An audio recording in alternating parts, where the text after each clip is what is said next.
of Ways and Means and the Allston Brighton District City Councilor. Today is Tuesday, May 14th. We are here with our folks from Budget and Employment for Boston Public Health Commission. I'd like to remind folks this is a public hearing being broadcast and recorded on RCN 82, Comcast 8, Verizon 1964, and streamed at boston.gov/city-council-TV. Please silence your electronic devices. At the conclusion of the presentation and questions from my colleagues, we will take public testimony. There's a sign-in sheet to my left by the door. I ask that you state your name, affiliation, residence, and please check the box yes if you wish to testify. There are numerous ways to testify. During this budget season, we will have a dedicated session of public testimony on Tuesday, June 5th from 2 p.m. to 6 p.m., and we will stay as long as it takes to hear everybody that would like to speak on the budget.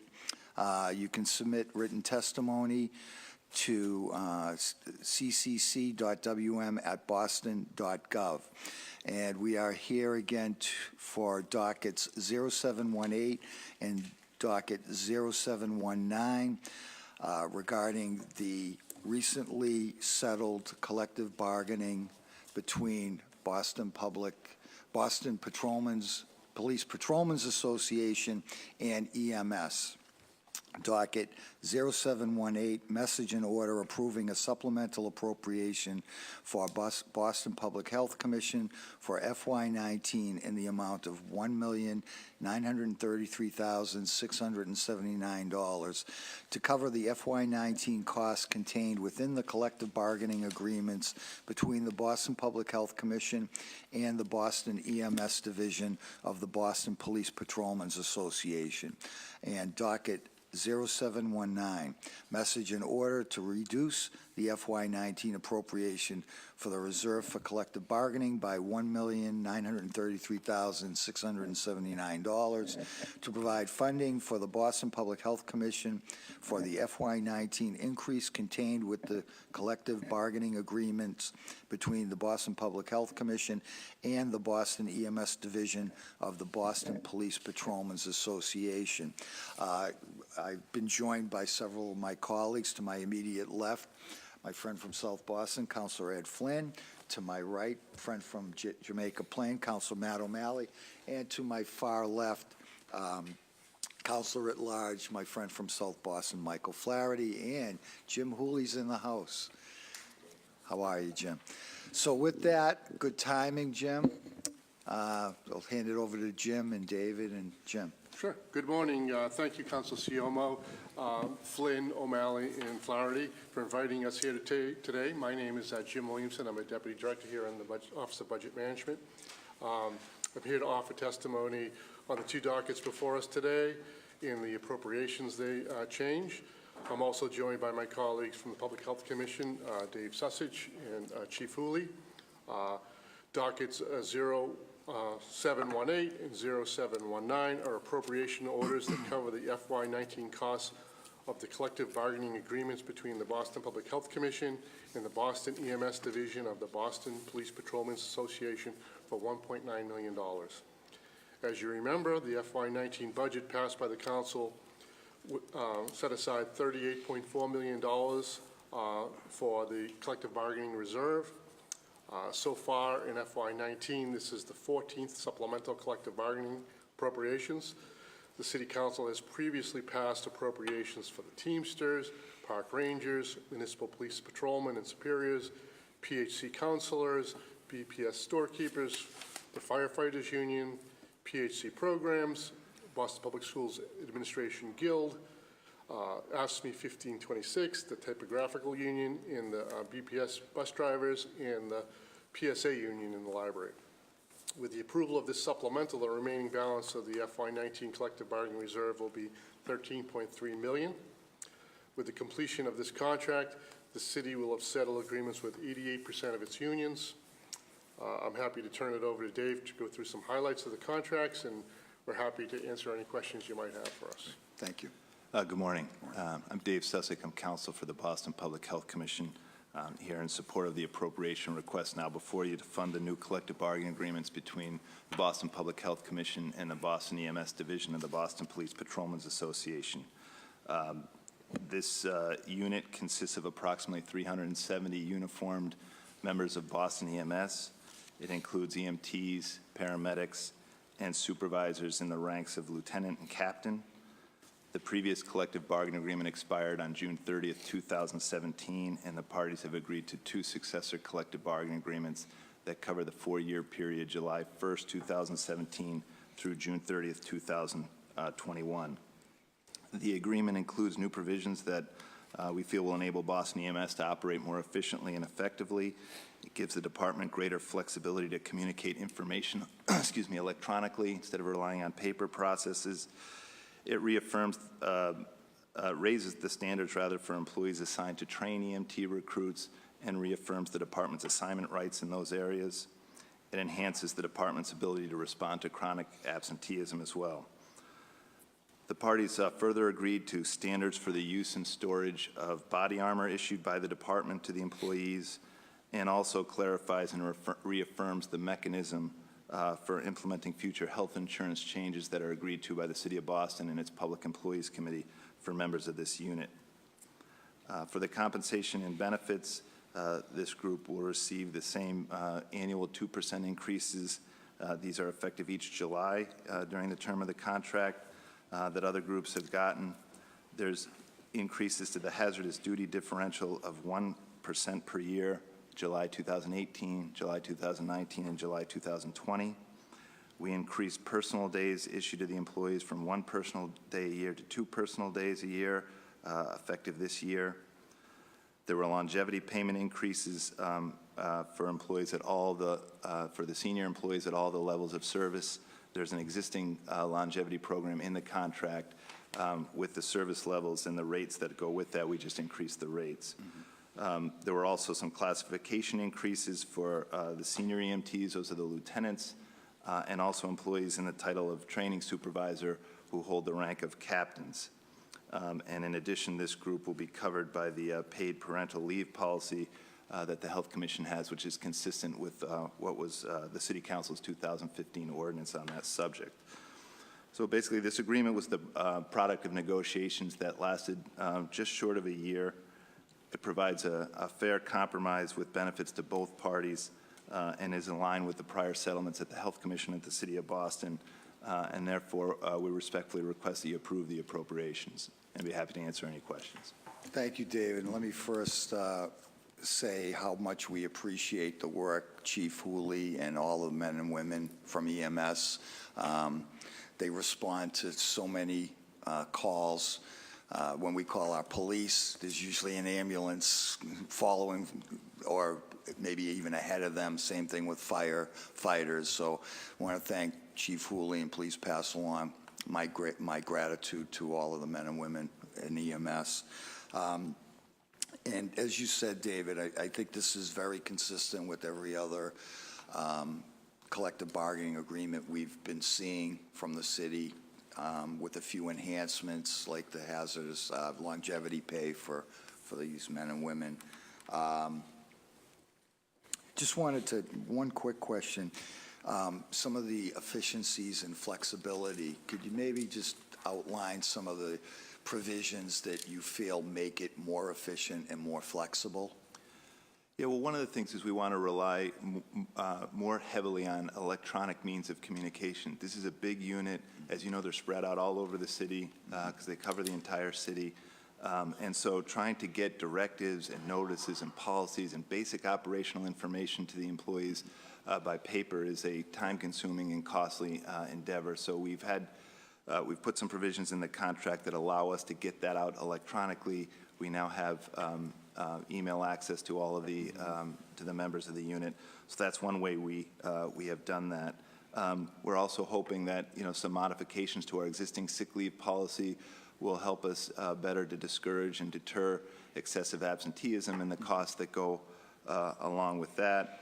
We've also streamlined some of our disciplinary procedures so that we can hopefully enforce our professional standards in a way that results in lower overtime for this bargaining, and those are the principal ways that we've tried to enhance the efficiency of the operations. Right. And I think next week, I think we have our budget hearing with BPHC and EMS. Is it next week, I think? Yep, the 23rd, yes. BPHC's this week, Thursday.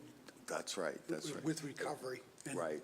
and So have a we can get separate next into week, yes. more detailed questions during that, but again, thank you for what your memberships does for our city, and let me recognize Councilor Ed Flynn. Well, thank you, gentlemen, for the great work that you're doing, and Chief Hooley, thank you for being here and for your dedicated years of service to our city, and I know the city of Boston is lucky to have a competent and professional leader such as yourself, so thank you for all of your years of service to our city. I always thought that the men and women of EMS were often the unsung heroes in Boston, and they do such great work, professional work. And, you know, it's great to see such a leader such as yourself, but I always on the city council try to give as much credit as I can to EMS of being such a key component, playing a key role in our city. So we just want to pass along our thanks to the men and women of EMS, Chief.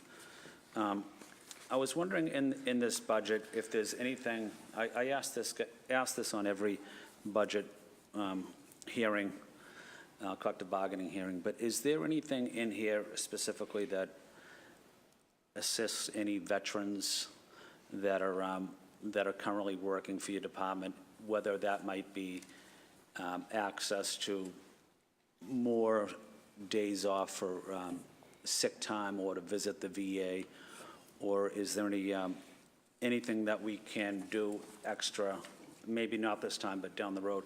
Is there anything that we can do down the road that might make it a little easier for a veteran to take a little bit more time off to attend a VA medical appointment? There's no, at least in the new contract, there's no specific provisions dedicated directly to veterans. You know, we have veterans, and we have veterans particularly in this bargaining unit, so we're very proud of that, and we're trying to support them. We follow all of the, obviously all of the laws in the executive order where there's eligibility in some circumstances for pay that's not required by law. We provide 15 sick days a year to all of our employees that accrue over time, so you don't lose those if you don't use them. And of course, if those were to be exhausted, we allow people to use whatever other paid benefit time for those types of things. Yeah, thank you for that.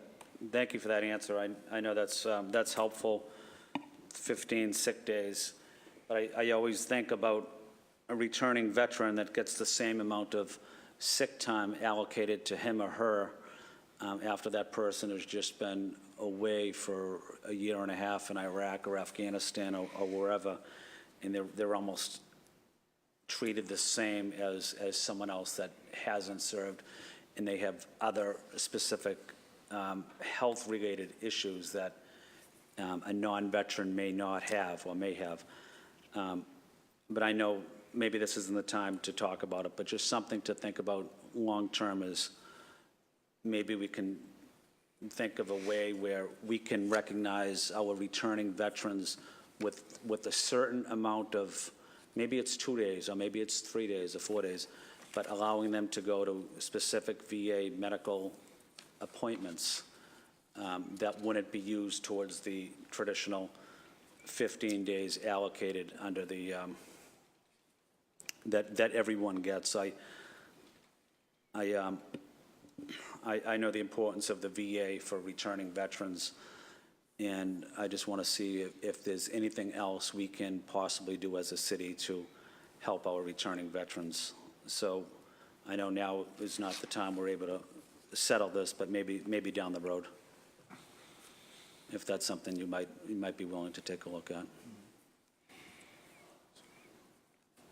Sure. Thank you. Thank you, Chief. No, thank Counselor O'Malley. Thank you, Mr. Chairman, and good morning, gentlemen. Thank you for the great work you do. I also want to acknowledge Michael McNeil, who's president of the BPPA EMS Union. So thank you for coming here. This is great. We've been here, the chairman and I particularly have been through many contentious negotiations through contracts, and this is really impressive to see how both sides come together, find common ground, listen with respect, and are able to find something that works for, is responsible for taxpayers, but also provides and acknowledges the good work that the city employees do. I am particularly proud of our paramedics and EMTs and supervisors. I think they have one of the hardest jobs in the city, bar none.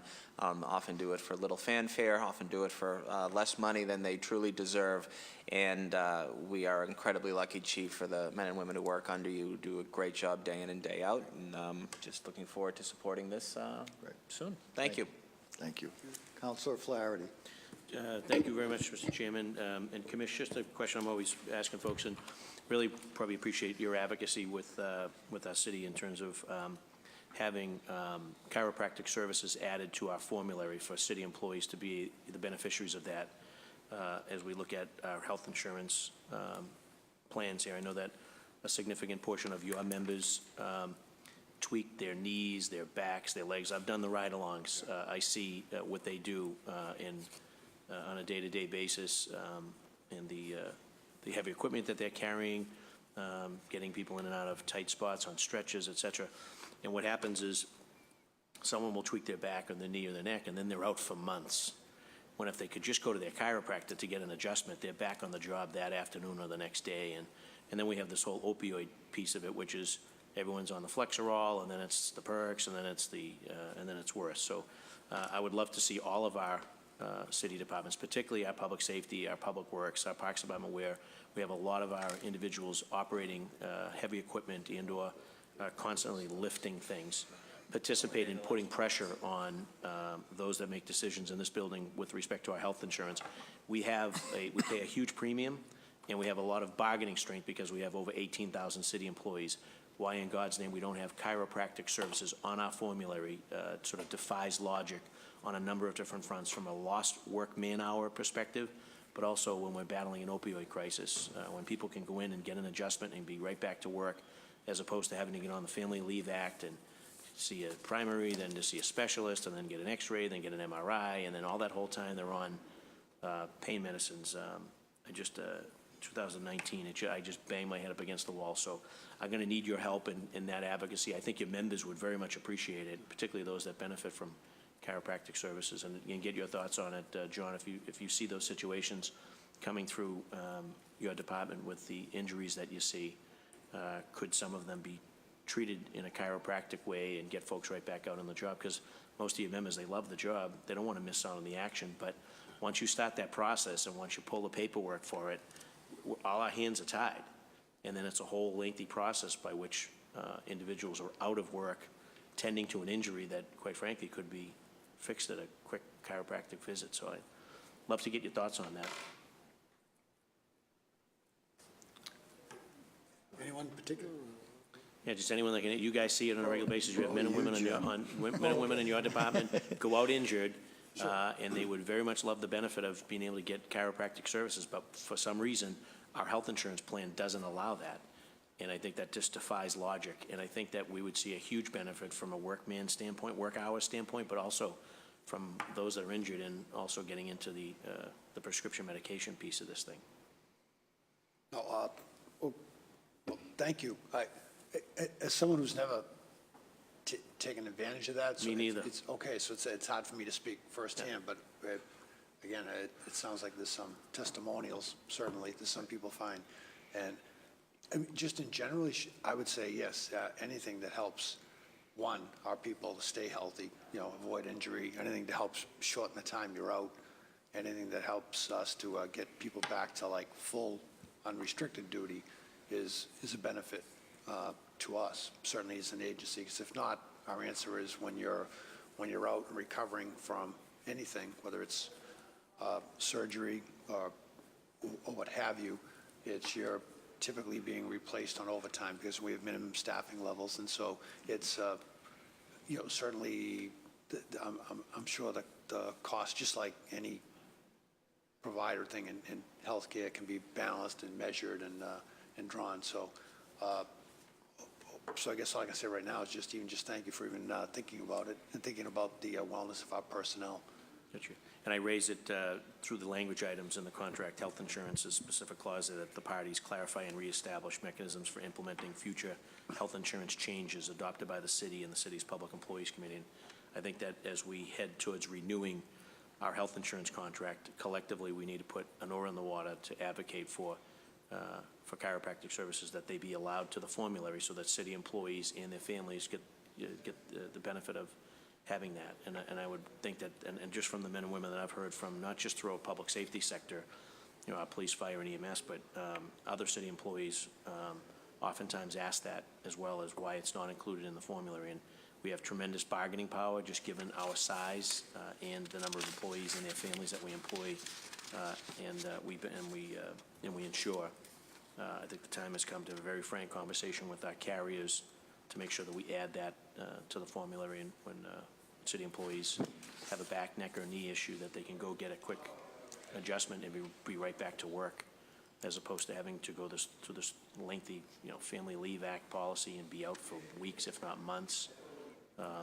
And then the chase is on with prescription medications and painkillers, and so I appreciate your time and attention to that, and at some point we'll double back when we're looking at renewing our insurance, which I think should be coming up sometime soon. Chair probably has a better idea, maybe in the fall. Oh, I was going to ask Jim if you knew when this current agreement expires. Yeah, I think it goes to the end of the fiscal year, and I think there's going to be the next round of the PEC is going to just kick off. And I will certainly bring back that sort of message that this. Yeah, because now would be the time to at least entertain it, I guess. Right. Yeah, and that's important. I thought that someone had mentioned at some point, maybe in the fall, they're going to start to entertain, interview or start to go through that process again. But we would be foolish. We would be absolutely foolish as a city not to advocate for that service from a whole different perspective. Chief just outlined just having to go to the overtime pool. So from a cost-benefit analysis, from a lost man work hour standpoint, and from the opioid crisis, on all those three levels alone, and why we sit there and get rope-a-doped by insurance companies, and/or those that don't believe in chiropractic services, convince us that we should go in another direction is ridiculous. So I'm going to continue to advocate to have chiropractic services added to the formulary. In your capacity, if you could bring that message back, and at the right time, we'll probably double back with all city departments, quite frankly, and start to look through the budget process at the lost man hours and find out, how many folks are out on workers' comp and for what reasons. And I would say a significant portion of them are probably for sort of back, neck, and knee injuries that could very easily be solved in a different manner. So thank you. Appreciate it. Thank you, Mr. Chairman. Thank you, Counselor. Counselor Flynn. Well, thank you, Councilor Siomo, and I know Councilor O'Malley mentioned Mike McNeil, but I'd like to thank the great work of the union as well, providing excellent leadership on so many issues in our city. And Chief, I think about a month ago, I think I was with you at the Reggie Lewis Center. They had a youth jobs fair. I know the mayor attended it. But some of the EMS personnel were there. They were doing a demonstration on CPR, helping young people learning about different breathing issues. I also know you guys do great work on car seats, helping a lot of these young families adjust their car seats for their children. But I'm really proud of the work you do, not only at your job, but also engaging the public on so many important issues, such as CPR, or such as making sure our children are safe in their car seats. So, the men and women of EMS do a lot of work in our city, and it oftentimes it goes unnoticed, but it doesn't go unnoticed by me. I observe what you guys are doing, and you're making a tremendous impact on our city and our neighborhoods as well. So I just want to say thank you to you, Chief, and to the men and women of EMS. Great. I think on that note. Thank you, Councilor. I'll be sure to bring that message back, what everybody said today. Thank you. Thank you for your testimony today. This hearing regarding dockets 0718 and 0719 is adjourned.